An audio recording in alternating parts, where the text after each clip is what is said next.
sa pagdiriwang ng ikatlong taon. Bukas na raw na ibababa ang resultang si Tanggol ang nanalo.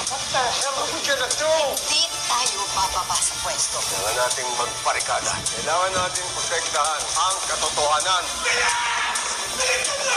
Pagsusulian na ng kandiya.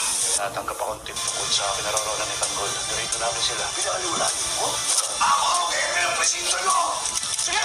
Hindi si Tanggol ang may kasalanan o baka namatay mo ang anak ko! Nagbanaglan ako. Ikaw naman, Tessa.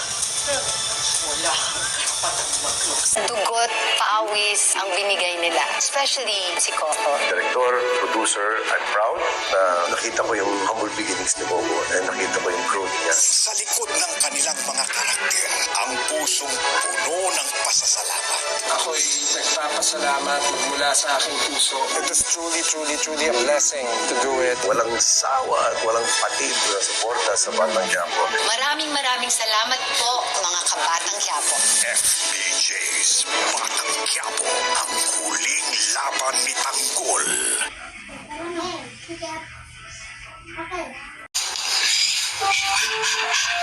Ang susunod na programa ay rated SPG. Striktong pagmumula.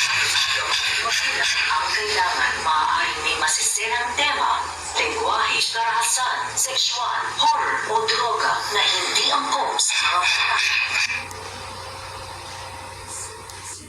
Hindi.